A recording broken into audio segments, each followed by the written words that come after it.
Hello students, आज हम करेंगे क्लास 12 इश्यू ऑफ शेयर्स। जो हमारा चैप्टर चल रहा है उसी का एक छोटा सा पार्ट बचा हुआ है, आगे का टॉपिक वो हम आज करेंगे। देखिए, आज का हमारा टॉपिक है forfeiture of shares issue at premium. देखिए, हमने फोरफीचर ऑफ शेयर्स तो सीख लिया, शेयर्स को जब्त करना, ठीक है, फोरफीचर करना। अब बात आती है कि जब उन शेयर्स को जब्त करते हैं जो प्रीमियम पर इश्यू किए थे, ठीक है, जो शेयर्स प्रीमियम पर इशू किए थे उन शेयर्स को जब्त करने की क्या एंट्री होगी, क्या प्रोसेस होगी, आज हम वो देखेंगे। देखिए, प्रोसेस क्या होगी, किस तरह से करेंगे, वो तो हम पहले समझ चुके हैं। अब हम एक क्वेश्चन में समझते हैं।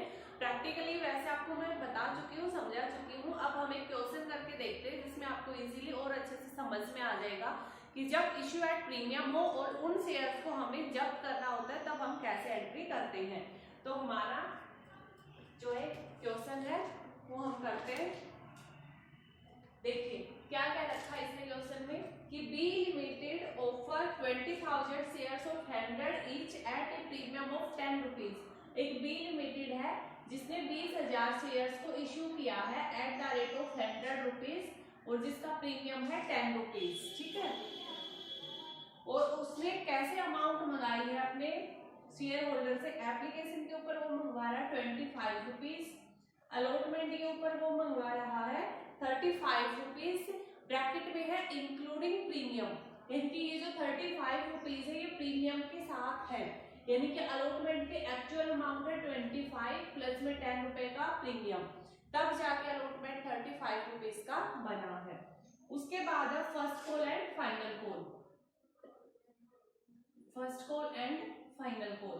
तो देखिए, balance first call and final call कह रखा है कि जो बैलेंस बच गया वो फर्स्ट एंड फाइनल कॉल पर मंगाएगा। तो बैलेंस कितना बच गया, हमारा टोटल अमाउंट है 100 रुपए का, ठीक है, शेयर है 100 रुपीज का, प्लस में 10 रुपीज का प्रीमियम है, इस तरह से है, ठीक है। तो हमारा देखिए कितना आ जाएगा। अब आप गलती से 25 प्लस 35 मत कर लीजिएगा, ठीक है। इस 35 में तो 10 रुपए प्रीमियम के ऐड है जो कि अलग से ऐड होते हैं। तो यहाँ पे कितना बच गया, 25, 25 ये 25 ये, ठीक है, 50 और बच गया 50, ठीक है। तो इस तरह से बैलेंस बच गया 50 रुपीज का, 25 और 50 हो गया 100 प्लस में 10 रुपीज का प्रीमियम, ठीक है। तो आप ये गलती मत कर देना, 25 और 35 का टोटल करके 100 से लेस कर दो, ऐसे नहीं होगा, ठीक है। अब आगे क्या कह रहा हूँ, all the shares were applied for and installment received on due date with the exception of the allotment and first and final call on 200 shares। देखिए, सारे शेयर होल्डर्स ने जिन्होंने भी एप्लीकेशन दी उन सबने अपनी अमाउंट को पे कर दिया है, छोड़ के एक व्यक्ति जिसके पास 200 शेयर्स थे, उसने अलॉटमेंट नहीं दिया और उसने फर्स्ट कॉल नहीं दी, ठीक है। Exception of allotment and first and final call on 200 shares. These shares were forfeited and reissue at 80 per rupees, ठीक है। इन शेयर्स को हमने जब्त कर लिया है और 80 रुपए के हिसाब से वापस रीइश्यू कर दिया, ठीक है। तो 200 शेयर्स को क्या किया उन्होंने, These were forfeited and reissue कर दिया है, 200 को बाद में रीइश्यू कर दिया है as fully paid up, as fully paid up at the rate 80%, ठीक है। फुली पेड अप मानते हुए 80 रुपए का एक शेयर इश्यू कर दिया है, यानी कि फुली पेड अप, कीमत तो है उसकी 100 ही, लेकिन वो रीइश्यू किया है 80 रुपए का, यानी कि कंपनी ने 20 रुपए का क्या दिया है, डिस्काउंट दिया है, ठीक है, इस तरह से। तो अब हमारी जनरल एंट्री की बात आएगी, हम इजीली सारे एंट्री कर देंगे। देखिए, सबसे पहले तो वही bank account debit to share application account credit, ठीक है। बार बार कोई एंट्री है, कोई फायदा नहीं करने का, आप कर चुके हो 25 मल्टीप्लाई में 25, ठीक है, 20,000 का। नेक्स्ट इसको हम ट्रांसफर कर देंगे, शेयर एप्लीकेशन को हम ट्रांसफर कर देंगे टू शेयर कैपिटल में। तो मैं आपको अच्छे से पूरा अमाउंट निकाल के नहीं बता रही क्योंकि सिंपल है, अभी तक पूरा चैप्टर इसी का गया है। नेक्स्ट जो समझाने की एंट्री है उसको अच्छे से समझाती हूँ। नेक्स्ट है share allotment account debit to share capital account credit, ठीक है। लेकिन अब देखिए, अलॉटमेंट के साथ प्रीमियम भी मंगाया है, ठीक है। तो जब प्रीमियम होता है तो हम प्रीमियम को डेबिट करते हैं, सॉरी प्रीमियम हमारा क्या होता है क्रेडिट। तो to securities premium reserve, securities premium reserve account credit और टू शेयर कैपिटल। तो अलॉटमेंट की टोटल अमाउंट कितनी आई, 20,000 शेयर से टोटल अमाउंट 35 आई है, ठीक है।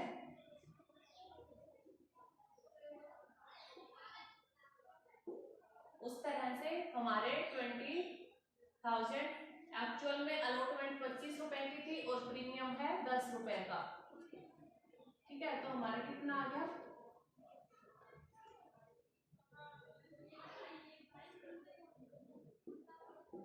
ठीक है। ये हमारी अलॉटमेंट की एंट्री हो जाएगी।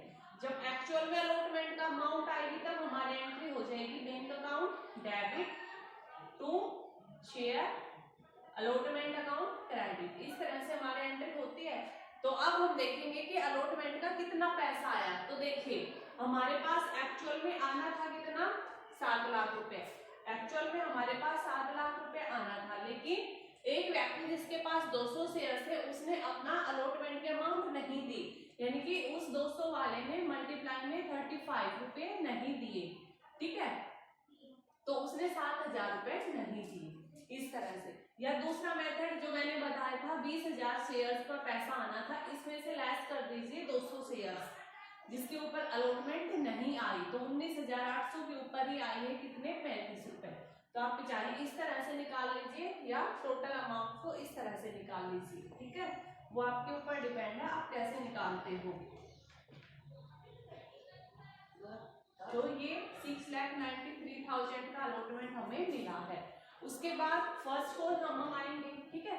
तो share first call amount, first call account debit to share capital, इस तरह से हमारी एंट्री हो जाएगी। तो देखिए 20,000 के शेयर से फर्स्ट कॉल 50 रुपए की है, ठीक है। तो ये एंट्री हम कर देंगे। उसके बाद नेक्स्ट है हमारा एक्चुअल में अमाउंट आएगा वो, तो bank account debit to share first call account credit. Actual में पैसा कितना है वो देखिए 20,000 शेयर्स के ऊपर लेस कर दीजिए 200 शेयर से, सिर्फ इतने के ऊपर ही 50 रुपए आए हैं, सारे शेयर्स के ऊपर 50 रुपए नहीं आए, तो हम इजीली एंट्री कर लेंगे। उसके बाद नेक्स्ट हमारे लिए, तो हमने सारी अमाउंट एंट्री कर ली, हम सारी कॉल कर चुके हैं, एक व्यक्ति ने नहीं दिया, अब हम इसको जब्त करेंगे, ठीक है। तो अब हम इसको जब्त करने की एंट्री करते हैं। इसको एक बार मैं इरेज कर रहा हूँ, आपको फोरफीचर करने की एंट्री कराते हैं सीधा।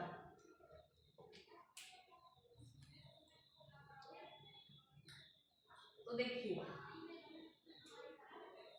जब हमें जब्त करना है तो हमारी एंट्री होती है शेयर कैपिटल अकाउंट डेबिट,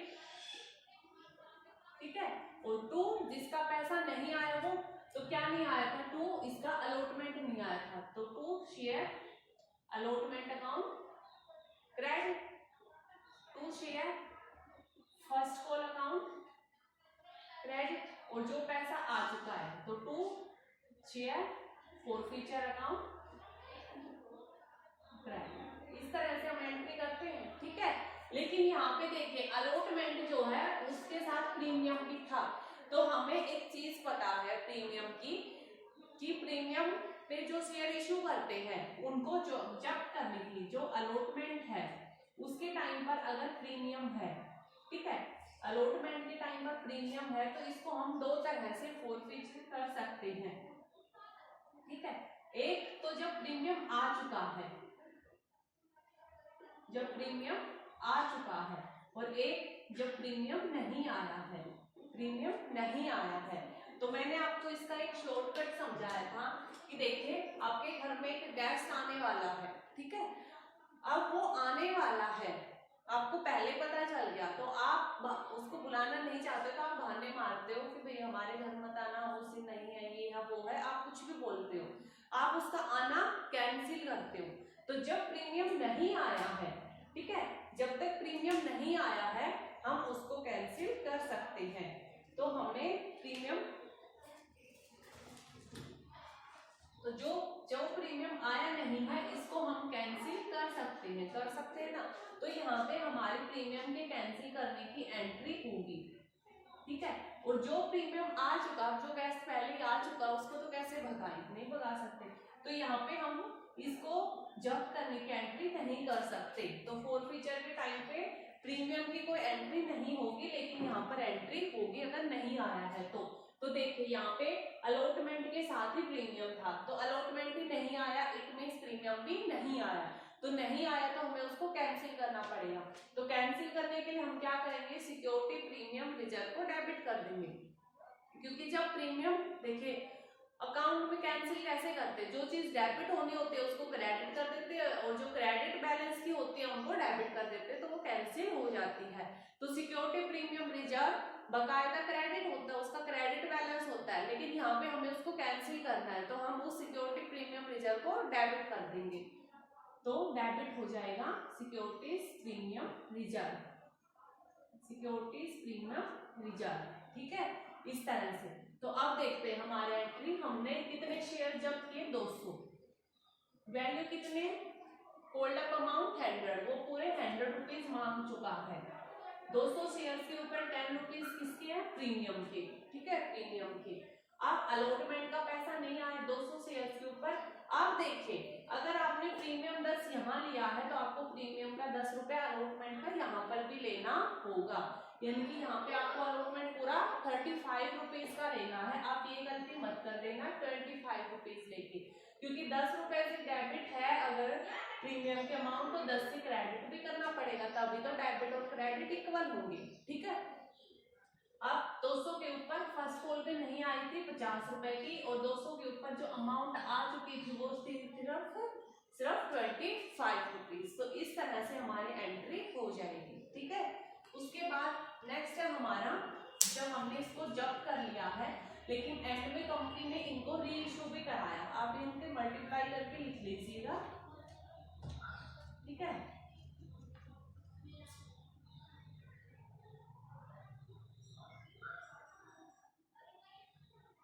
इस तरह से हमारा हो जाएगा।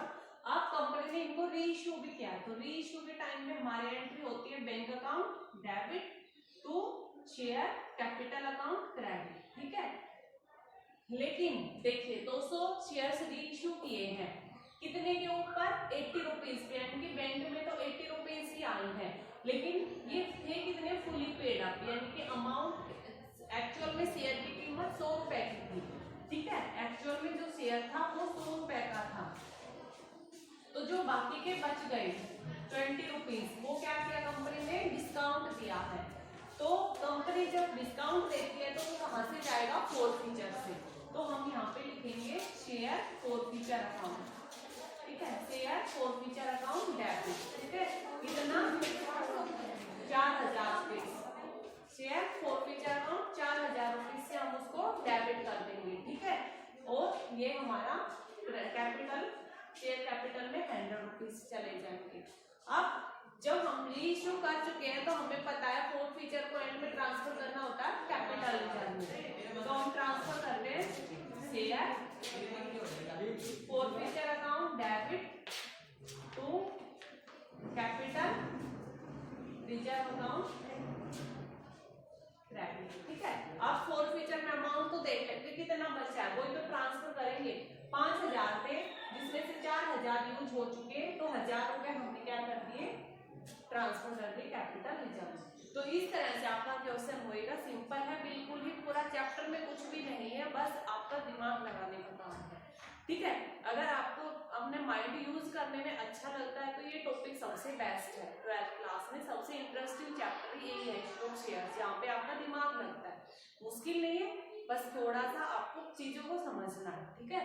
तो जब प्रीमियम के ऊपर इशू किया हो और उसको फॉरफिट करना हो तो हम एंट्री ऐसे करते हैं, जब प्रीमियम नहीं आया हो, और अगर प्रीमियम आ चुका होता, आप सपोज कीजिए इसी लेसन में, इसी क्वेश्चन में अगर प्रीमियम आ चुका होता 200 शेयर्स के ऊपर, सिर्फ फर्स्ट कॉल नहीं आई होती, ठीक है, तो हम ये एंट्री नहीं करते, ठीक है, ये एंट्री नहीं करते, ओके। और कई बार ऐसा भी होगा कि शेयर्स के ऊपर प्रीमियम आ चुका है, अलॉटमेंट नहीं आया है, तो हम प्रीमियम का 10 लेस कर देंगे, अलॉटमेंट नहीं आया है कितने का, 25 रुपए, तो वहां पे 10 को नहीं काउंट करेंगे, क्योंकि जब 10 से डेबिट ही नहीं किया तो क्रेडिट क्यों करेंगे, ठीक है। तो ये आपका एक छोटा सा टॉपिक था। उसके बाद नेक्स्ट आपका, अगर एक और क्वेश्चन मैं आपको कराऊं इस ऐसे ही इसी से रिलेटेड, तो देखिए नेक्स्ट आपका एक क्वेश्चन 37, ठीक है। 37 क्वेश्चन है आपका,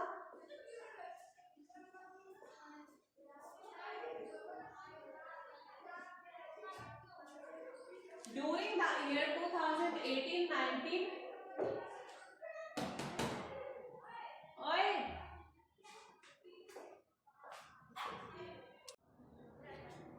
देखिए नेक्स्ट आपका क्वेश्चन है, during the year 2018-19 ABC limited issue 10,000 equity shares, ठीक है। 10,000 जो है equity shares, 10,000 equity shares at the ₹50 each, 50 each के ऊपर एक कंपनी ने इशू किए हैं, और वो किस तरह से किए हैं, एप्लीकेशन के ऊपर वो कंपनी मंगा रही है ₹50, अलॉटमेंट के टाइम पर ₹20 है इंक्लूडिंग प्रीमियम, ठीक है। तो प्रीमियम कितना था, इक्विटी शेयर ₹50 ईच एट 55 पर शेयर, एट 55 पर शेयर, यानी कि शेयर्स की कीमत थी ₹50 और उनसे मंगवाए हैं 55, यानी कि ₹5 प्रीमियम का हमें पता चल गया, ठीक है। अलॉटमेंट ₹20 इंक्लूडिंग प्रीमियम है, यानी कि प्रीमियम तो कितने का, 5 का, ₹50 कीमत थी, मंगवाए ₹55, तो जो ₹5 का डिफरेंस है वो हमारा क्या है, प्रीमियम, ठीक है। तो ये हमारा है 15 + 5, इस तरह से हम इसको लिख सकते हैं। उसके बाद है फर्स्ट एंड फाइनल कॉल है ₹20 की, फर्स्ट एंड फाइनल कॉल है ₹20 की। तो देखिए हमारा हो गया 15 + 15 30 और 20 50 और प्लस में ₹5 प्रीमियम के, ठीक है। नेक्स्ट हमारा all the issue shares was subscribed for by the public, ठीक है। All the issue shares was subscribed by the public, company ने जितने इशू किए उनको सब्सक्राइब कर लिया गया पब्लिक के द्वारा, ठीक है। One share holder holding 500 shares did not pay the amount due on allotment and his shares was immediately forfeited. एक व्यक्ति जिसके पास 500 शेयर्स थे, ठीक है, उसने अपनी अलॉटमेंट की अमाउंट नहीं दी और उसको तभी की तभी फॉरफिट कर लिया, ठीक है, इमीडिएटली, तभी की तभी जब कर लिया, फर्स्ट कॉल तक का हमने वेट नहीं किया। उसके बाद है another share holder holding 100 shares paid the amount of the first and final call with allotment, और एक दूसरा व्यक्ति था जिसके पास 100 शेयर्स थे, उसने क्या किया, अपनी फर्स्ट कॉल की जो अमाउंट थी वो एडवांस में ही पे कर दिया अलॉटमेंट के साथ, ठीक है। तो आप यहाँ पे पहचान हो सकते हो, मैं इधर लिखती हूँ, एक व्यक्ति जिसके पास 100 शेयर्स थे उसने अपनी फर्स्ट कॉल की अमाउंट अलॉटमेंट के टाइम पर ही एडवांस में पे कर दी, ठीक है। ₹100 का 100 शेयर्स के ऊपर फाइनल कॉल की जो अमाउंट बनती थी वो अलॉटमेंट के टाइम पर ही दे दी उसने, ठीक है। इनकी कॉलिंग एडवांस, एडवांस में भी हमारे पास पैसा आया कितना, 100 शेयर्स के ऊपर फर्स्ट कॉल ₹20 की थी, ठीक है। तो ₹2000 की हमारे पास कॉलिंग एडवांस भी है, ये भी हमारे वर्किंग नोट तैयार हो गया।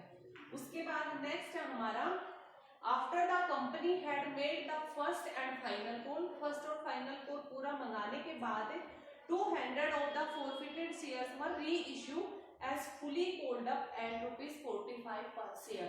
इन जो 500 शेयर्स थे इनमें से 200 शेयर्स को री इशू किया है, ठीक है। जब तो 500 किए थे लेकिन री इशू 200 शेयर्स किए हैं, ठीक है।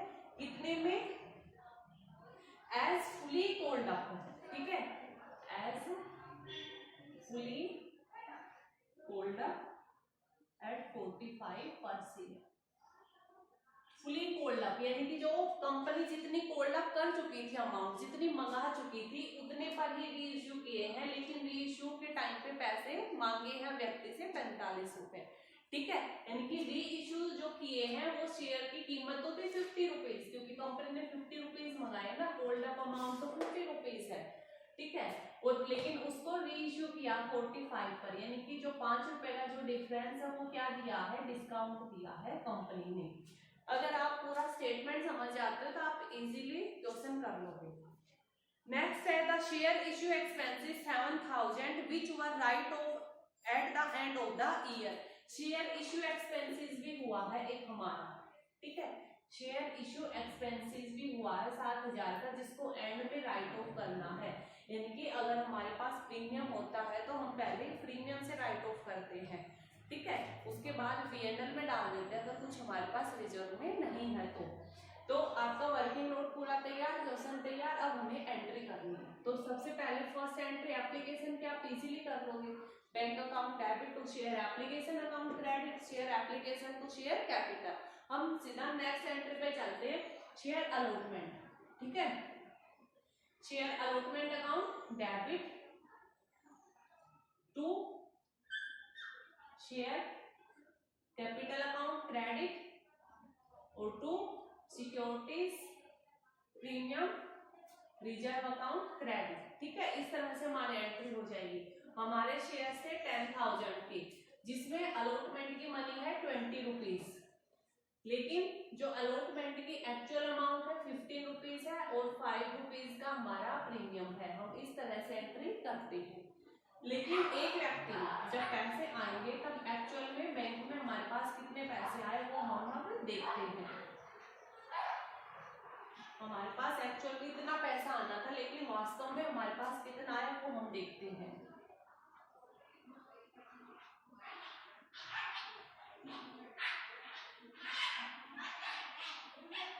ठीक है, एक्चुअल में हमारे पास आना चाहिए था 2 लाख रुपए, लेकिन आया कितना है देखिए, एक्चुअल में 2 लाख आना चाहिए था, लेकिन माइनस कर दीजिए कितना कितना नहीं आया, 500 शेयर्स के ऊपर अलॉटमेंट नहीं आई, यानी कि 500 शेयर्स के ऊपर कितने नहीं आए, 20 रुपए नहीं आए, तो हमारे पास कितने नहीं आए, 10,000 रुपए।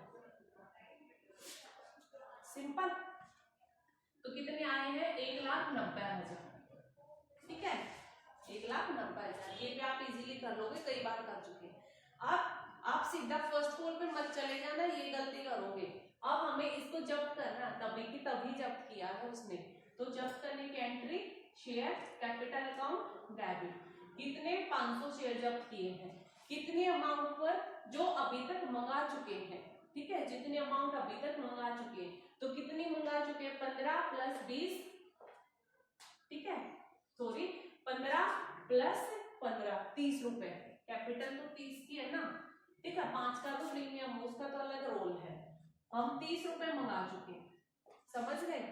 अब हम क्या करेंगे, जो अमाउंट नहीं आई हो, तो किसकी नहीं आई, अलॉटमेंट की, शेयर अलॉटमेंट अकाउंट डेबिट, और टू जो आ चुकी है उसको फॉरफिट करते हैं, to share forfeiture account credit.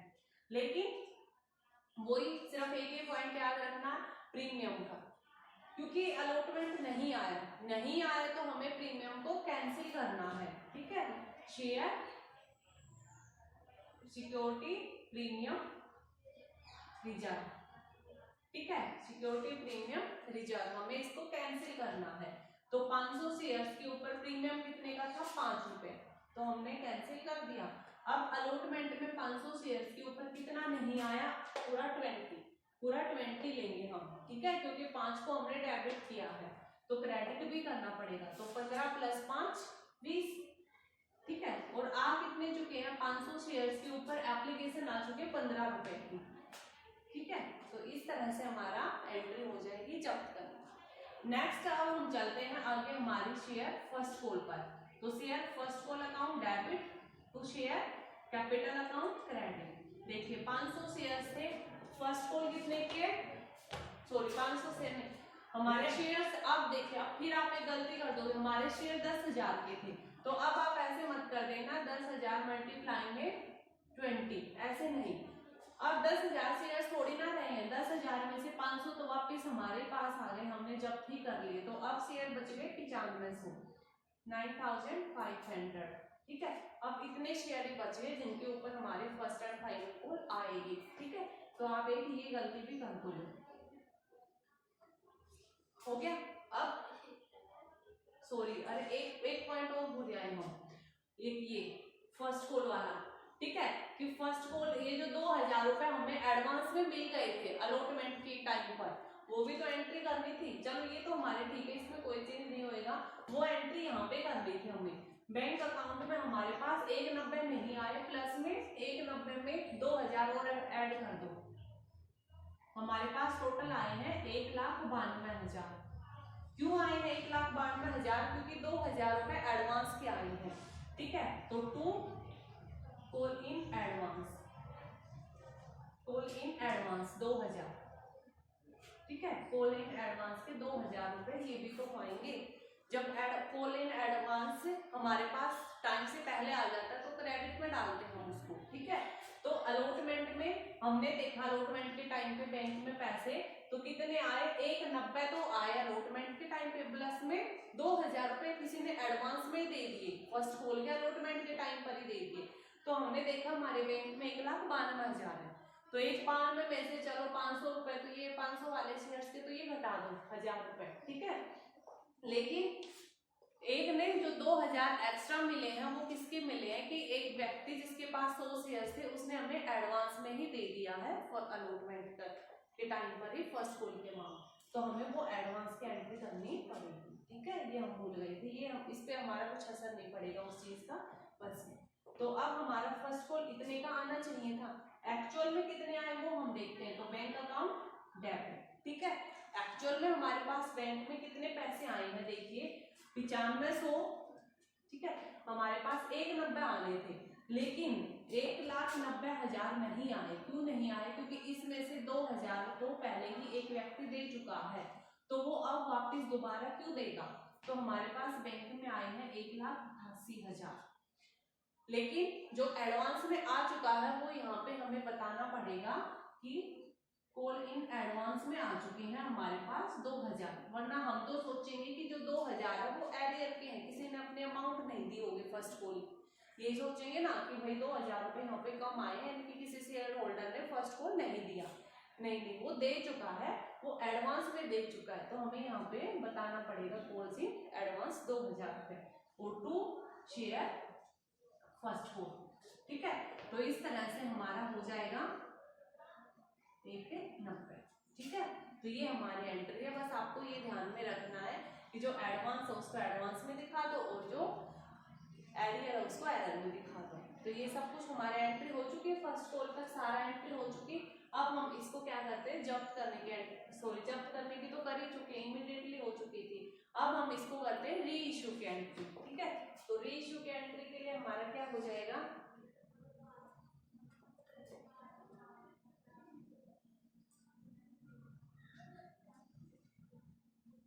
तो देखिए री इश्यू की अब हम एंट्री करते हैं तो हमारा क्या चला जाएगा, शेयर बैंक फॉरफीचर की याद रह गई। री इश्यू के लिए बैंक अकाउंट डेबिट, कितने 200 शेयर री इश्यू किए हमने, 500 नहीं की, कितने रुपए इसमें 45 में, ठीक है।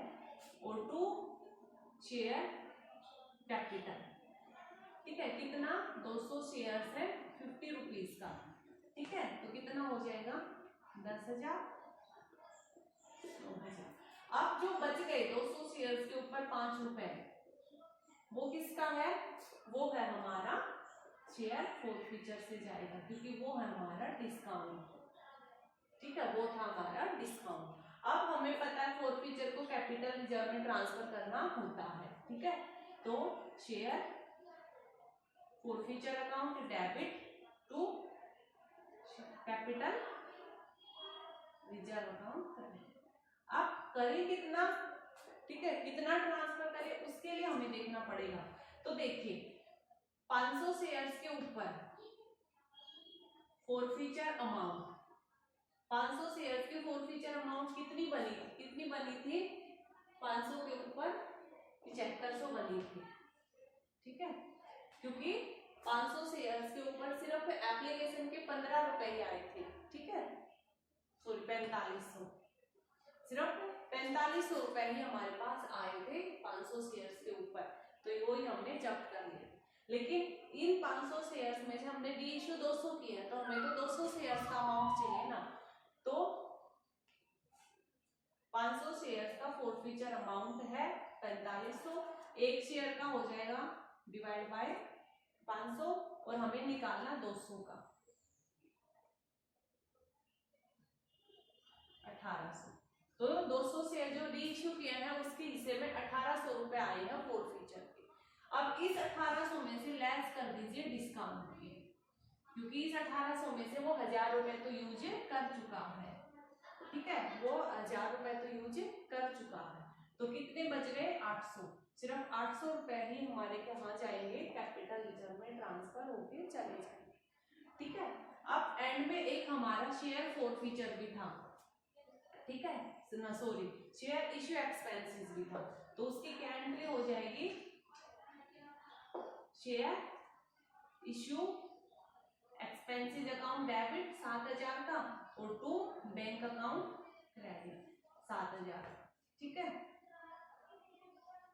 अब ये जो इश्यू एक्सपेंसेस है इनको राइट ऑफ करना है, तो जब तक हमारे पास प्रीमियम के अमाउंट है हम उसको यूज करेंगे, क्योंकि यहाँ पे हमें प्रीमियम मिला था हर शेयर के ऊपर, ठीक है। तो हमारे पास 50,000 का प्रीमियम अच्छा खासा बचा है, तो हम उस सिक्योरिटीज प्रीमियम को यूज करते हैं। Securities premium reserve account debit to share issue expenses account credit, कितने से 7000 से, तो ये हमारी एंट्री हो जाएगी इशू एक्सपेंसेस की, ठीक है। तो इस तरह से आपको क्वेश्चन करने हैं जब आपका अलॉटमेंट के ऊपर इश्यू होता है और हम उसको जब्त कर रहे हैं। देखिए हाँ, साफ करने से पहले, सॉरी इरेज करने से पहले हमें पता चल गया एक गलती कर दी थी, बस ये वाली हमने 4500 माना था, लेकिन फोरफीचर अमाउंट देखिए जल्दी में हमारा हमने गलत कर दिया। फोरफीचर अमाउंट कितना आया होगा, 500 शेयर्स के ऊपर 15 7500, जो मैं जल्दी में 4500 बोल गई, ठीक है, वरना बाकी सब कुछ सेम था, सिर्फ 7500 को 4500 बोल के उसी से कैलकुलेशन कर दी, ठीक है। लेकिन हमारा फोरफीचर अमाउंट 7500 बना, यानी ये किस पे बना, 500 शेयर्स का फोरफीचर अमाउंट है 7500, एक शेयर का कितना हो जाएगा 500, और रीइश्यू किए 200 शेयर्स, तो 200 शेयर्स का कितना हो जाएगा, ठीक है, कितना हो जाएगा 3000, ठीक है, कितना हो गया फोरफीचर अमाउंट 3000, लेकिन इस 3000 में से 1000 रुपए हम यहाँ यूज कर चुके हैं, तो जो बच गया कैपिटल रिजर्व में वो बचा हुआ है ट्रांसफर होएगा ना 2000 रुपए, ठीक है, क्योंकि जो 7500 में से 3000 ही आए हैं, 200 के हिस्से में जो बाकी बच गए 4500 रुपए बाकी बच गए, वो तो उन 300 शेयर्स के हिस्से में आएंगे जो अभी रीइश्यू नहीं किए हैं। हम तो कैपिटल रिजर्व में वही पैसे ट्रांसफर कर सकते हैं जिन शेयर्स को रीइश्यू कर दिया, रीइश्यू 200 शेयर्स का किया है तो 200 शेयर्स का हिस्सा निकाल लिया, 200 को 3000 मिल रहे हैं, 1000 रुपए यहाँ यूज हो गए तो बच गए, वही ट्रांसफर हो जाएंगे कैपिटल रिजर्व, ठीक है। इरेज करने से पहले ही पता चल गया, चलो ठीक है, वरना कोई इतनी बड़ी एरर नहीं थी, क्वेश्चन तो आपका लॉजिक तो वही था जो इसमें बताया है, ठीक है। तो ये आपका क्वेश्चन था। उसके बाद है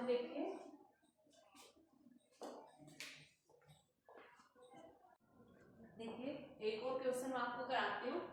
BMY लिमिटेड है जिसने क्या किया है, 1 लाख इक्विटी शेयर इशू किए हैं एट द रेट 10 ईच और at a premium of 10 rupees, ठीक है, 10 रुपीज का शेयर 10 रुपीज प्रीमियम पर इशू किया है, और वो अमाउंट किस तरह से मंगाई है, एप्लीकेशन के ऊपर 10 रुपीज मंगाई है जिसमें 5 रुपए का प्रीमियम ऐड है, यानी कि 5 + 5 रुपए एप्लीकेशन के अमाउंट और 5 रुपए अलॉटमेंट की, सॉरी प्रीमियम की, और अलॉटमेंट के ऊपर क्या मंगाया है, इसने लिख रखा बैलेंस, ठीक है, बैलेंस मंगाया है, तो बैलेंस कितना बच गया, देखिए बैलेंस बच गया, हमें टोटल कितने रुपए मंगाने हैं 10 रुपए, ठीक है, क्योंकि 10 रुपए और प्लस में 10 रुपए का प्रीमियम मंगाना है, इस तरह से मंगाना है, तो हमारे पास प्रीमियम 5 आ चुका, कितना बच गया 5 का और प्रीमियम बच गया, 10 रुपए में से 5 रुपए यहाँ आ चुके तो 5 और बच गए, ठीक है, यानी कि 5 + 5 भी हमें यहाँ पे मंगाना है, तब जाके हमारे 10 + 10 कंप्लीट हो जाएंगे, ठीक है। उसके बाद है कि एक व्यक्ति जिसके पास 300 शेयर्स थे उसने अपनी ये वाली अमाउंट जो है ये एडवांस में ही पे कर दिया एप्लीकेशन के टाइम पर, ठीक है, और एक दूसरा व्यक्ति था जिसके पास 200 शेयर्स थे, वो फेल हो गया अलॉटमेंट के अमाउंट देने में, इसके शेयर्स को जब्त कर लिया और बाद में री इशू कर दिया एज फुली पेड अप, और फुली पेड अप री इशू करने के बाद हमें पैसे मिले हैं 4000 रुपए, ठीक है। अब हम अपनी एंट्री स्टार्ट करते हैं, तो सबसे पहले बैंक अकाउंट डेबिट तो शेयर एप्लीकेशन, ये वाला एंट्री तो हमें अब रख चुकी है, ठीक है, और share application account debit to premium reserve account credit और to share capital account credit. ठीक है, क्योंकि प्रीमियम आपकी बात एप्लीकेशन के टाइम पर भी है, तो चाहे किसी पर भी हमें पता है प्रीमियम को क्रेडिट करते हैं तो हम क्रेडिट कर दिया। ठीक है, तो कितना है देखिए 1 लाख शेयर थे, 10 रुपए आए हैं। ठीक है, यहाँ पर भी अमाउंट आ जाएगी। यहाँ पे हमारे पास आए हैं प्रीमियम का कितना देखिए 1 लाख थे, 5 रुपए का प्रीमियम है। उसी तरह से 5 रुपए की अमाउंट है, ये हमारी एंट्री हो जाएगी एप्लीकेशन के टाइम। नेक्स्ट एक और चीज हमारी जाएगी। ठीक है, एक और चीज हमारी जाएगी बैंक अकाउंट में इतने के बजाय एक और चीज बैंक में और पैसे ऐड होंगे प्लस में कितने 3000। ठीक है, इन एडवांस यानी कि allotment money in advance at application time. तो कितने हुए 300 के ऊपर 300 शेयर्स के ऊपर कितने 10 रुपए, 5 रुपए वैसे और 5 रुपए प्रीमियम की। ठीक है, तो 300 शेयर के ऊपर 10 रुपए की 3000 रुपए हमें और एडवांस में मिल गए। ठीक है, ये छोटे से पॉइंट हम देखा छोड़ जाते हैं अभी, लेकिन हमें अब की बार चलो टाइम से याद आ गया 3000। ठीक है, तो ये हमारी एंट्री हो जाएगी यहाँ पर भी। तो हम यहाँ पे दिखाएंगे टू कॉलिंग एडवांस 3000। इस तरह से हमारी एंट्री कंप्लीट हो जाएगी। ठीक है, 3000 शेयर है ना। हाँ, उसके बाद है नेक्स्ट हमारा अलॉटमेंट। तो share allotment account debit to share capital account credit और to security premium reserve account credit. ठीक है, और सॉरी इक्विटी शेयर है तो आपको आप लिखते रहिए टू इक्विटी शेयर कैपिटल। ठीक है, to equity share allotment to equity share capital, यानी कि हर एक के यहाँ पर भी शेयर उसके आगे इक्विटी लिख दीजिएगा। ठीक है, ये याद रखिए, ये गलती मत करना। उसके बाद में देखिए अलॉटमेंट में हमारे पास कितने थे मल्टीप्लाई में 10, इतने अमाउंट आनी थी, जिसमें से हमारे पास 5 रुपए इसके थे और 5 रुपए प्रीमियम के थे। इस तरह से हमारे पास ये अमाउंट आ रही थी। अब हम देखते हैं एक्चुअल में कितने अमाउंट आई है। तो bank account debit to equity share allotment account credit. ठीक है, इस तरह से हम करेंगे। तो अब हम देखते हैं कि एक्चुअल में अलॉटमेंट के टाइम पे कितनी अमाउंट आई है। तो हमारी एक्चुअल में आनी चाहिए थी, देखिए कितनी आनी चाहिए थी 10 लाख, इतनी अमाउंट आनी चाहिए थी। इसमें से हम लेस कर देंगे एरर, कॉलिंग एरर,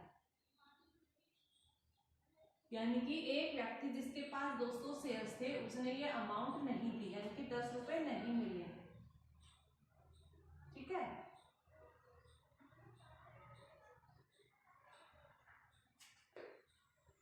ठीक है, इस तरह से ये हमारे पास नहीं आए। एक और अमाउंट नहीं आई इन एडवांस, कि जो पैसे हमें ऊपर एडवांस में मिल चुके थे 3000, वो अब वापस थोड़ी ना देगा, वो व्यक्ति बार बार पैसे थोड़ी ना देगा। ठीक है, तो हमारी आ जाएगी कितनी 9,95,000। ठीक है, तो एक्चुअल में हमारे पास आए हैं 9,95,000, इतने हमारे पास एक्चुअल में हमारी अमाउंट आई है। ठीक है, उसके बाद हमारा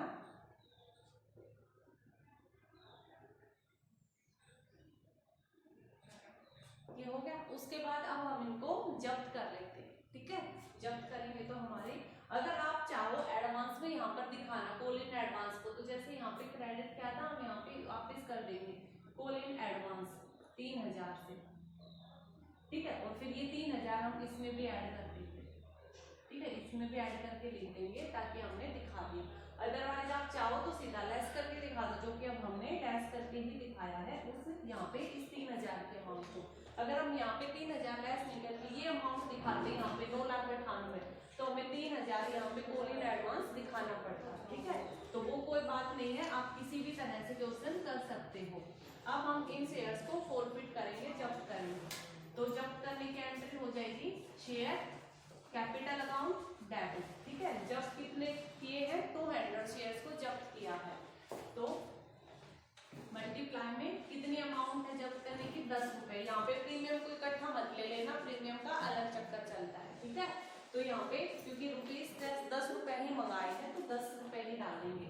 अब हम प्रीमियम देख लेते हैं कि अगर प्रीमियम नहीं आया है तो हम उसको कैंसिल कर देंगे। तो देखिए ये प्रीमियम तो आ चुका है तो ये तो कैंसिल होगा नहीं। ये 5 रुपए नहीं आए हैं तो इसको कैंसिल कर देते हैं। तो कैंसिल करने के लिए security premium reserve account debit, कितना, 200 शेयर के ऊपर 5 रुपए, ठीक है। इतना हमारा कैंसिल। टू जो अमाउंट नहीं आई, तो क्या नहीं आई, 2 इक्विटी शेयर अलॉटमेंट नहीं आई, यानी कि 200 शेयर के ऊपर कितना नहीं आया, 10 रुपए, क्योंकि ये 5 तो हम इंक्लूड करेंगे ना, यहाँ पे डेबिट किया है तो 10 रुपए नहीं आए। और 2 share forfeiture account, 2 share forfeiture account, कितने रुपए आ चुके हैं, 200 के ऊपर कितने रुपए आ चुके हैं, 200 शेयर के ऊपर एप्लीकेशन के टाइम पर 10 रुपीज आ चुके हैं, सॉरी 5 रुपीज, ठीक है। 200 के ऊपर 5 रुपीज आ चुके हैं। वो हमने 5 क्यों लिया है, देखिए 200 के ऊपर 5 क्यों लिया है, क्योंकि ये 5 तो प्रीमियम के हैं। तो हम प्रीमियम को अगर हमने यहाँ पे 10 लिख दिया, यानी कि हमने यहाँ पे प्रीमियम को क्रेडिट कर दिया, ठीक है। तो इस 5 रुपए से, जो इस 10 रुपए में जो 5 रुपए प्रीमियम के ऐड हैं जिनको हमने यहाँ क्रेडिट किया है, उस 5 को डेबिट कहाँ कर रखा है, कहीं नहीं कर रखा। ये वाले 5 तो इस अलॉटमेंट वाले हैं, तो उस 5 को कहीं डेबिट ही नहीं किया तो हम क्रेडिट कैसे कर सकते हैं, नहीं कर सकते। तो यहाँ पे हम सिर्फ 5 रुपए ही दे देंगे, ठीक है। ये एक अच्छा क्वेश्चन था, ठीक है। तो 1000 रुपए ही हमारे पास आए हैं जिनको हम जब्त कर सकते हैं। तो आप गलती से भी 10 रुपीज से मतलब देना, हमें 5 ही लेना है। दूसरा लॉजिक ये याद रख लीजिए कि जब 10 लेंगे इट मीन्स 5 का प्रीमियम, 5 का अलॉटमेंट, सॉरी एप्लीकेशन। तो जो प्रीमियम है वो डेबिट कहाँ है 5 से, क्योंकि हर चीज इक्वल होनी चाहिए, डेबिट क्रेडिट। तो जब डेबिट ही लेंगे तो उसको क्रेडिट कहाँ से करेंगे, ठीक है। तो 5 से हमारी क्रेडिट हो जाएगी। अब हमने इसको जब्त कर लिया, जब्त करने के बाद री इशू की एंट्री करते हैं, ठीक है। तो री इशू का भी यहाँ पे एक अच्छा पॉइंट है। री इशू कैसे किया, देखिए री इशू के टाइम पे हमारी एंट्री होती है bank account debit, to share capital account credit. तो री इशू के टाइम पे हमारे पास पैसे आए 4000, उसने बता रखे, हमें निकालने की जरूरत ही नहीं है। लेकिन अब हम तो ये देखेंगे ना कि भाई इस 4000 में कहीं डिस्काउंट दे रखा, प्रीमियम है, क्या चक्कर है, वो तो पता लगाए। तो अब हम देखिए हमें क्या तरीका हमारे पास निकालने का, कि हमने जो री इशू किए हैं, री इशू किए हैं 200 शेयर, ठीक है। Reissue 200 share as fully paid up, fully paid up किए हैं, यानी कि 200 का शेयर जितनी कीमत थी 10 रुपए का, उसी के ऊपर री इशू किया है, इनकी 2000 में री इशू किया है, ठीक है। लेकिन री इशू के टाइम पर, री इशू के टाइम पे जो अमाउंट रिसीव्ड हुई है वो तो कितनी हुई है, 4000 की, ठीक है। इसका मतलब जो एक्सेस अमाउंट है, एक्सेस अमाउंट कितना हुआ, 2000 का, क्योंकि 2000 आने थे और हमें एक्चुअल में मिले 4000। तो जो एक्स्ट्रा 2000 है वो किसके है, प्रीमियम के है, ठीक है। तो यानी कि ये क्या है, प्रीमियम की। तो इस तरह से हमारा निकल जाएगा, यानी कि अमाउंट ऑन री इशू के टाइम पे अमाउंट आनी चाहिए थी 2000 की, एक्चुअल में आई है 4000 की। जो एक्सेस 2000 मिले हैं वो हमें किसके मिले हैं, प्रीमियम के।